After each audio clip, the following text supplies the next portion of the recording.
Welcome to Huddle Up with Matias Bueno. Today's guest is the producer of The Rod Peterson Show, as well as the host of the Squadcast, broadcast as well out of Regina at IKS Media, and as well huge on TikTok. Producer Clark. Please welcome Clark Munroe, or as many people call him, Producer Clark. Thanks for coming on the show, man. I'm super excited to talk to you. Oh, absolutely. Let's do this. I'm looking forward to it. Okay, so first thing we got to get out of the way right now is, by the time this comes out, the finals might be over or should be over, but it's just been a whirlwind for Montreal. They should be swept. They should lose every round, and then they sweep the Jets, all these sorts of things. And they're on the brink of elimination. The mayor throws out that the Lightning should throw the game so they get win at home. Montreal takes advantage of that. Underdog mentality wins. Now they're down 3-1. Still insurmountable as it seems, but what do you think is going to go down the rest of the way? Do you really think Montreal's a chance? Yeah, no, I can't see it. I think Tampa Bay is just on a whole nother level. I think, Montreal matched up pretty good against Vegas because Vegas didn't have a ton of center depth. And I think Montreal was able to kind of take advantage of that by shutting down their wingers, because they do play a pretty suffocating style of game, Montreal. But Tampa is just wave after wave of good line after good line, offense. And their defensive group is really good at moving the puck up. And Andre Vasilevsky is just so good, so solid. And I don't know, man. Tampa Bay just seems to have their number. I know that Montreal was able to pull one out, and as we're talking, it's 3-1. So we're going into game 5. And I don't think it gets past game 5, but if it does, I just can't see Montreal pulling this one out of their hat. I think it's too little too late for Montreal at this point, and Tampa's just got this unbelievable momentum right now. It's just difficult because it seems like it was going to be a magical run, but in all honesty, I wholeheartedly believe that Montreal is kind of lucky to be in this position, because with the odd COVID year and everything, they never would have come close to making the playoffs originally had this had been a regular season. So the fact that they even got this far should be an extreme bonus in and of itself. Yeah, they were 18th in the regular season standings, which in a regular normal season wouldn't have been top 16 and good enough to make the playoffs. So they got, they took advantage of a weird North Division. I'm not going to say weak, because I feel like some of those teams were pretty solid, and it got a little underrated as the season went along. But they did take advantage of a favorable situation with Calgary sliding as hard as they did, Vancouver having a mess of a season as hard as they did, and Ottawa just not being ready to be a playoff team yet. But I think they got in there. And with that Toronto series, we don't have to talk about that, do we? No, don't worry. No, but with that, I think they were able to flip a switch, and you can only do that so many times within a playoff run. You can only strike luck so many times, and Carey Price can only do so much. If your team's not going to score goals and prevent offensive zone time for the Tampa Bay Lightning, there's not a whole lot that Carey Price can do outside of what he's already doing, and he's already playing very well. And it's just not enough because Montreal, I just don't think, has enough legs at this point to push for any further. But I'm glad they did win game 4. I'm glad they got one in there, and just to kind of see where it goes, because it makes it more interesting. A sweep is boring, especially in the final. So it makes it more interesting. So I'm going to look forward to watching game 5, and we'll just see where it goes. The last time there was a sweep in the Stanley Cup final was 1998, I believe, when Detroit swept the Flyers, I think it was, because they swept in back-to-back years the Panthers and then the Flyers or something like that. And so it's been a long time since there's been one, which just goes to show that the competition's got a bit tough in more recent years. But I know even with my series on TikTok of teams that should have won the Stanley Cup and people talking about 2014 Montreal, I don't believe that this team will even be in that realm, even though it's rare to see a Canadian team in the finals, barring that the last team to do it was Vancouver. But you look at the other ones like 06 Oilers or 99 Buffalo Sabres, it almost seems like the main part was the goalie needed to stand on their head.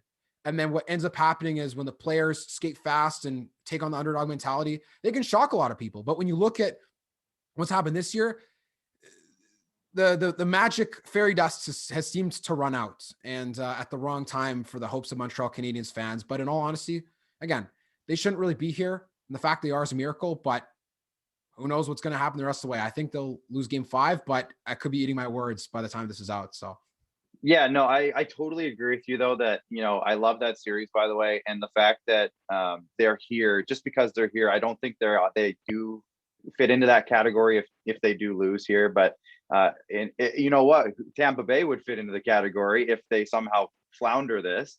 But Montreal getting here is an accomplishment for them in itself. Like I don't think they're one of those teams that should have won if they don't. One of those teams that you could put into that is Colorado. I feel like Colorado was built so well, and just for whatever reason, Vegas was able to take it to them. And after that first couple of games against Vegas, Colorado, I thought it was over. I thought Colorado had that one in the bag. Vegas found something and pulled something out of that one, and they were able to squeak through. But you could tell by the time they got to Montreal that they just weren't in the same mindset as they were, prior to that Colorado series. So I would say, the teams that should have won the Stanley Cup, I feel like Colorado this year is a good candidate for that series because they just had such a good team all the way through. They have such a young core, which I feel like if they can keep it together, like if they can bring Gabriel Landeskog back in free agency and bring Philip Grubauer back in free agency and make a run for another couple of years, that's a team that will win a Stanley Cup if they can keep it together. It's so good. But it sounds like that team's going to have to make some changes. Nazem Kadri's in trade rumors. Who knows? They have so many good defensemen. Who knows what's going to happen there? So we'll see. But I don't know. I've actually even heard that, all the Seth Jones rumors, I've heard Colorado in that discussion. And I don't know where are they going to put Seth Jones on that blue line. They're already so deep and so good. But who knows? We'll see. This summer is going to be absolutely wild. And I can't wait. It's all going to start in like 10 days with the Seattle protection list coming out. And once that happens, it's like 11 days of absolute chaos, and I cannot wait. I'm so here for it. And your eyes are just going to start bleeding by the 3rd day because you literally will be on your phone for 21 hours of screen time. Yeah, scrolling Twitter, just constantly going upwards or refreshing Twitter. Yeah, it's going to be great. I'm so pumped. So more on that element of your job. So you've been the producer for Rod's show since it started. I think you guys are on 2 years now, correct? Yeah, just over 2 years. Yep. And the show has taken a life of its own. It almost seems crazy to think how popular it's become from such a simple, humble beginning of Facebook Live. You think, oh, only boomers go on Facebook. Like, who'd want to watch this? But in all honesty, to me, it's like the in-depth detail sports show that you don't get unless you know people. Because in Western Canada, we don't get the same luxury of people in Ontario where the world revolves around them and that's it. And if you don't like it, then too bad, don't watch. But like, it's just been a crazy journey, even what's led you to there and what you're doing now on TikTok and doing with the Squadcast. So to be a little focused here, what has it been like, the journey from producing to doing your own show to TikTok? And could you have foreseen any of this? Like, how has it evolved for you? Yeah, so I was working in junior hockey for 5 years before this happened, and right after the Memorial Cup, well, I guess a year after the Memorial Cup here in Regina, because as the Regina Pats, we hosted it. So a year after that, there was some, to host a multi-million-dollar event, the budget just got cut. So there's a few people that got kind of let go or pushed out, and because I gained such a good relationship with the production company doing the games, IKS Media. It was my first instinct to just go talk to the owner, Paul, and it kind of just worked out. The timing was extremely fortunate because Rod had just left the Riders, and Darren DuPont was like forming this plan to make this online show using Rod as the host. And I kind of swooped in there as the guy who can, run and organize a show. And it just kind of, the three of us and IKS and everything that kind of just came together.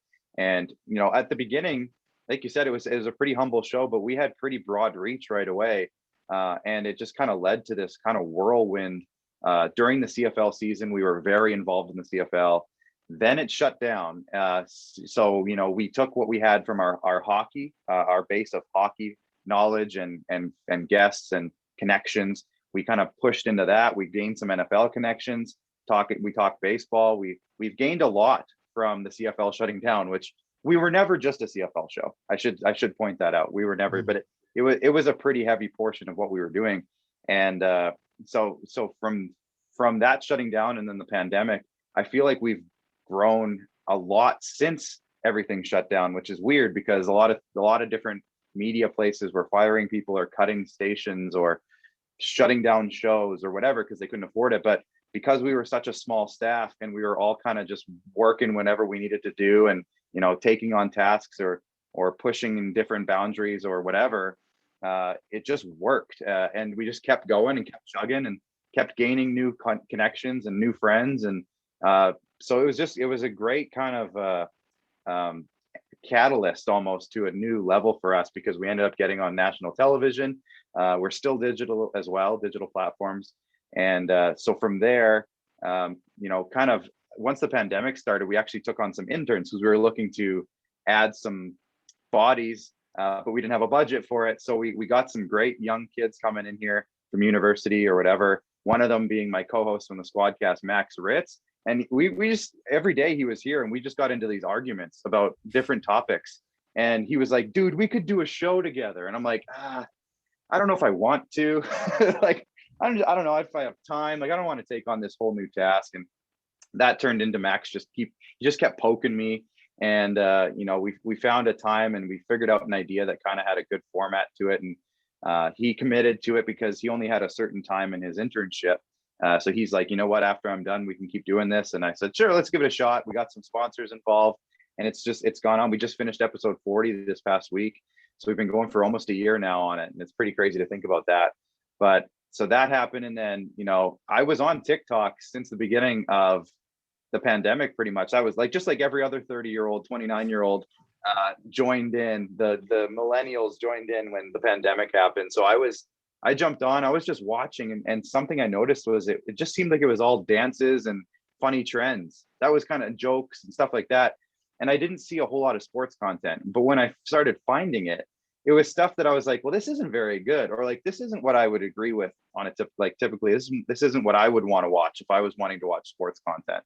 So I figured, with what I'm doing with Rod's show, and we're talking about it every day, if I just started making little clips of things that I would want to see, maybe other people want to see it too. And it ended up turning into me doing an entire I got my Seattle Kraken jersey up here. I did a Seattle Kraken series, and that was really the jumping off point for my channel, because it started getting all these different fan bases of people wanting to see what their team was going to do in the Kraken draft. And I ended up gaining, I think, 8,000 or 9,000 followers pretty much just from that series. And it kind of just pushed me into a level where now I'm considered a hockey TikToker. And, people look to my content as like this, important thing. And I still think it's really weird. And a lot of my stuff I make, I still like, people are just going to like fire me over this. Like, I'm just going to get blasted. And I have been. I made a few videos recently where, the Leafs are in a really volatile situation this offseason. And I made a couple videos saying I wouldn't mind seeing a couple guys coming back to the Toronto Maple Leafs.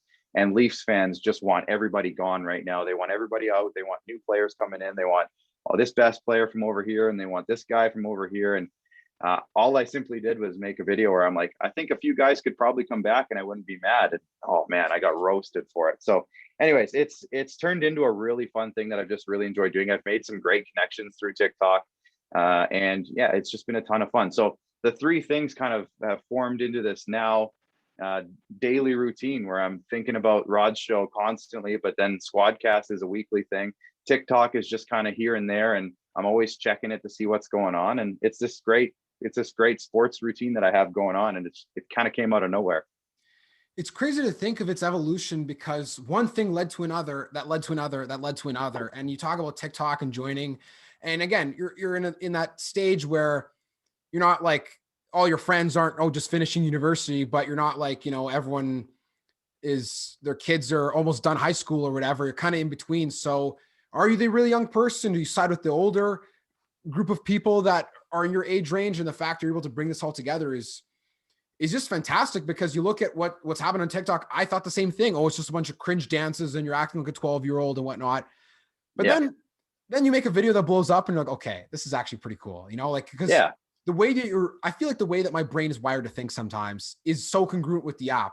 You take something that you think of from pop culture and slap it onto your current scenario. That's it. That's the joke. That's the punchline. That's the story. That's the entertainment. And I'm like, well, that's literally all the app is. Or small bits of information. What would Seattle do in A, B, C, D, E, F, G, all the way to Z? And then people are just going to sit there and keep scrolling and looking at every single team. So now how this ties into what will happen into the future, people talk about this phrase, bet on yourself. And Fred VanVleet really popularized that after the Raptors won the finals. How do you take that phrase in to what you do now, considering you're several years removed from university and you're a dad and you have a family and you're from the Regina area or you're from Saskatchewan, but now this thing is starting to take on a life of its own. So how do you what do you think of, or how do you perceive the bet on yourself phrase in relation to what you're doing? Yeah, I would say my entire TikTok channel is that. I was a guy, I never had a whole lot of self-confidence to put my opinions out there necessarily. And with starting up the Squadcast and hosting that show and making the odd appearance on Rod's show, it doesn't happen all that often, but when I do, it's fun. But getting in front of the camera and kind of forcing myself into that non-comfort zone it really opened me up to thinking that my opinion might matter to somebody. Somebody might want to hear what I have to say, and I'm not thinking that I'm better than anyone else at all, or I'm smarter than anyone. But putting myself out there on TikTok and putting my opinions into video form. I'm not even a guy that was I never posted selfies. I never did this. I wasn't big on Instagram. I didn't like posting videos or pictures of myself. So I think TikTok just kind of opened up this whole new door for me as a person to understand that, people, it doesn't matter, what you look like or how confident you are in what, yourself or your abilities. If you try and put an effort into it and push yourself into a zone that you maybe think you can't go into, it can open up a lot of doors. And it really has, because I've met a ton of great people. One of them is you. I know we didn't meet through TikTok, but it was part of it. And there's a lot of hockey creators on TikTok that I've we've exchanged phone numbers, we've texted each other, there's group chats going on, and it's all these great people through that app that I would never have had a chance to talk to or meet otherwise. That's been pretty fun. And I would tell people to bet on themselves all the time. And now I get people saying oh, how do I get 1,000 followers? And I'm like, why are you asking me? I only have I have 13, almost 13,000 now, and I think that's stupid. But it's not like I'm this massive creator. I'm pretty average when it comes to people who get a few followers. It really snowballed on itself. So I just tell people make stuff, and this is why I started. Make stuff that you think you would want to watch. If you think you would want to watch it, that means you're passionate about it. That means you want to talk about it. And then the video will seem authentic, because I see too many people on that app, especially younger people, maybe not even younger than you I'm talking about, but yeah. they just make videos because it's the trend, or they make videos because they see somebody else doing it and they think if they do it, they're going to get 50,000 views on a video. And it's that's just, to me, I scroll by those. I don't watch those videos. I watch the ones where somebody's clearly taken some time, thought about something that they really care about, and they put it out there on their own. It's original content. That's what I like to see. The trends are fun, and they have their place, but I like to see some people really putting their own thoughts into stuff. And that's what I strive to do on that app specifically. That's what I feel like we try to do on the Squadcast every week. And Rod is the king of that. He doesn't care what people think. He just does what he wants. And that's the best part about it. He's extremely authentic. So that's kind of the way I perceive where this is going right now for myself and for everything I'm working on right now. It's such an important part of working in the industry, because here you are, you're not some 22-year-old that just finished Ryerson and you're on the trajectory to get all the stereotypical jobs. You're just a guy from Saskatchewan, very humble beginnings. But again, I've attracted this huge audience and have made great connections and tons of awesome crossovers with other hockey TikTokers and series and questions that I feel like so many sports fans just do in common practice when they're talking with their friends or in conversation, but they haven't taken the time to actually make content about it. That's why people look at a show like Seinfeld. Why is Seinfeld so popular? It's literally a show about nothing. And they say that all the time. but it's Yeah. popular because it's just everyday stuff. Everyone sees themselves in the characters because they're just doing regular things, going about their life in a regular way, and everyone just tries to relate themselves to the characters. That's why people watch it, and that's why it's so many TikToks of someone just reorganizing their kitchen or someone doing renovations. It's so addicting to watch for people because, wow, this is ordinary, regular stuff. Or talking about your sports opinion, same thing. That's why you see someone like that Leafs fan or whatever, it blows up because the word that you used I really like is authentic. That's why I love watching Rod's show. That's why I love watching what you and Max do on the Squadcast. That's why I love watching TikToks. It's authentic. You know, it's you. It's not somebody else. You're not pretending to be somebody else. You're not, oh, you're pretending to be Rod or you're pretending to be Darren or somebody or whoever. You are Clark. That's it. And that's the approach that I try to take when I create videos. And when I was going to start creating videos is, okay, I'm not just going to be some rip off gimmicky dancer. I got to do something that's so unique to me because how many people out there like the NFL? Tons. Okay, well, how many people like the Jaguars? Well, not many. I'll tell you that much. You and the Schubert family. Yeah, literally.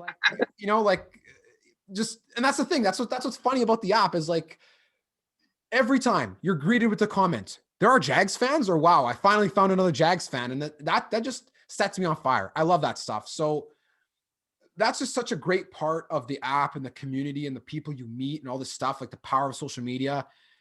And to see how you're using it for the good and to benefit others and to enjoy it yourself is just such a great thing. And that's why for the listener, you guys definitely need to go check out Clark's page on TikTok. You need to check out @producer Clark. You need to go and look at the Squadcast on Facebook, on Instagram, whatever, you name it, wherever you can find their stuff, whether it's through TikTok, Facebook, Instagram, Twitter, you need to go see it because why does everyone have such good things to say about people from Saskatchewan? Because they're authentic and they're humble. They don't think the world revolves around them. So it's not a coincidence. Yeah. And that's funny too. You say that because even you see a lot of the people, maybe not even on TikTok, but a lot of people in their early 20s right now are making social media content because they want to work on Sportsnet or they want to work at TSN or they want to, get a network job because that's the pinnacle. And, I am in a position right now where I am in Saskatchewan. I have 2 kids. My wife owns a business here. So I'm not looking to move to Sportsnet or TSN. Rod's show to us is equivalent to that. And we are happy with that. And, I'm not making $1 million a year, but we have a lot of fun here and everything we do, we know everybody here is putting their heart and soul into, and it's not just a cookie cutter, do it again, wash, repeat type deal.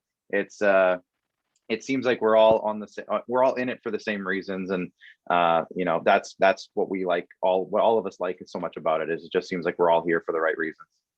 You touched upon your family and being grounded in Saskatchewan with, planting your roots, and your wife owns a business in Regina, and you have 2 young kids.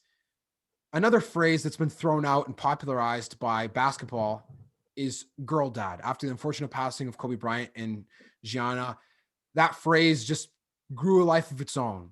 So you are a father of 2 girls, and you are the ultimate sports girl dad that there could be probably in Regina, having a young family and being around sports and always having the girls around you. And so how has being a girl dad changed your perspective on sports and the way that you view your career and just how that affects your life? Yeah, and the first thing is first. I feel like my family has always taken priority. So it has affected me quite a bit because I don't have as much time in the day to dive into all of the topics. So I have to kind of pick and choose what I want to make sure I know about. And that's been a bit challenging, especially with the Squadcast, because Max, he's got a girlfriend, he's got a lot of stuff going on, but he doesn't have the family the family responsibilities that I do. So he's able to, dive into a lot of baseball stuff, for example, because there's, baseball is really hard to follow if you're trying to follow the whole league. There's so much going on constantly. There's games every single day. There's 182 a season. Or 162, I should say. There's a lot of stuff going on. So, I've been able to learn how to kind of delegate stuff with Max and with our intern, Alan, who does a lot of basketball stuff for us. And there's just a lot that I used to be able to do, where I would know the stats of all the guys in the NBA, and I would know the best pitchers around baseball and all this stuff. And you have to learn how to kind of be able to skim the top of all this headlines, but also know what's important. So I feel like I've gained a really good grasp on what to go look for and what to go read and what to focus on for certain topics. So that's been a thing. And my girls, like, you say ultimate sports girl, dad. My girls have no interest in sports, like, especially my wife. She doesn't care. Like, she's annoyed by it more than anything. And my oldest girl, she tried soccer and hated it. She would like avoid the ball. So it was like going to a game was like, what are we here for? What are we doing? Like, it was actually hilarious.